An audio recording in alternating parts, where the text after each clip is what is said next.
So where does reforestation fit into that equation?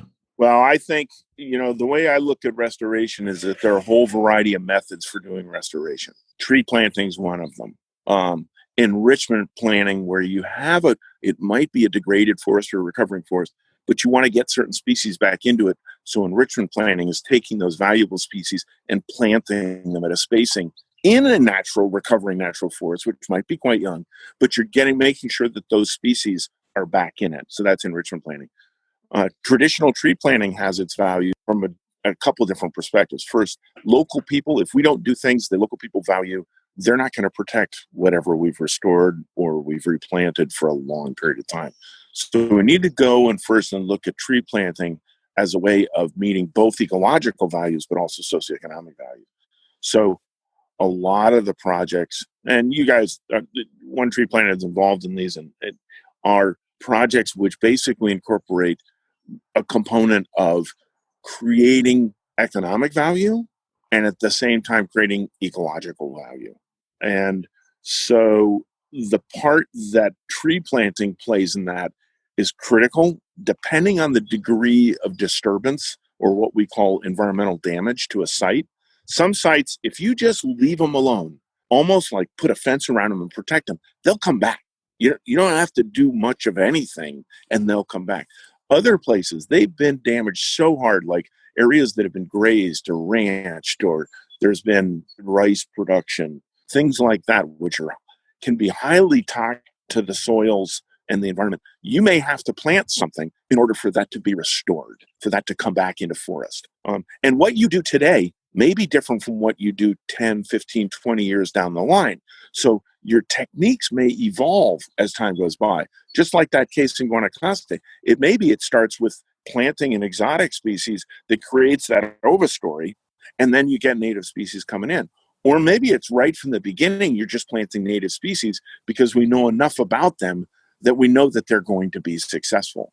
So to look at that Guanacaste project, is there not a risk, or how do you manage the risk of planting this exotic species? How do you stop it from spreading into the wider landscape? Great. That's actually something that is really important to do. So when we include when we look at how people should implement a good reforestation project, one of the things we expect is that they will actively control invasive species. So that will mean in most cases it's manual, mechanical work where you actually do it, where you actually try to keep those species that you're using initially under control. Fortunately, a number of those species, Molina is one of them, which it doesn't seed so well in the native forest. So you can actually use it in those open areas pretty well and not have so much of a situation where it leaks and goes into the native bush so much. But every place is a little bit different, and you have to have different strategies for controlling what happens with those species. And in some cases, it literally means going out there with shears and you're cutting those as they start to propagate outside where you wanted them. You got to cut them. You got to take care of them, make sure that they don't take over what's supposed to be there. How important is invasive species removal, like even in people's local parks and stuff? Because a lot of our events that we run, if it's not planting season, then our volunteers will do invasive species removal, and it's not as kind of glamorous as sticking trees in the ground and getting your photos for social media. But how important is that to the ecology? It's really it's very important to control invasive species because they displace native species, whether it's birds or butterflies or even vegetation. They will displace the native species because they can get out of control. They don't have the predators that they might have where they originally started from, which might be Asia, other parts of North America, or even Central South America or Africa. They have natural predators there that keep them in balance in a natural ecosystem. But here they may not have those predators. So we have to, in essence, supplant. We have to become the predators to keep them under control.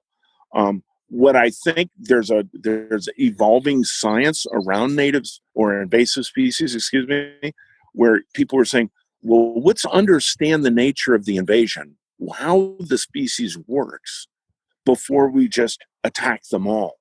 And there's a senior researcher in Puerto Rico named Ariel Lugo, I was just at a conference a short while ago, who basically said, let's not say every invasive species is a bad species.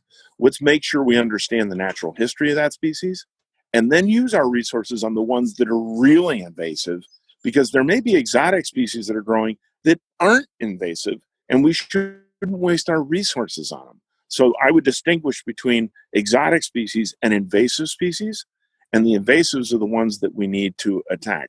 And if you go to virtually any forest conservation, ecological meeting anywhere in the world these days, invasive species will be part of the conversation. And it's hard work. It takes a lot of field work to control them. A lot of it's manual work with clippers. And in some cases, it may even use, for a particularly pernicious species, you may actually have to do what we call hack and squirt, where you cut it and then you have to squirt it with something to stop it from growing again, which may include the use of either a natural or a non-natural chemical.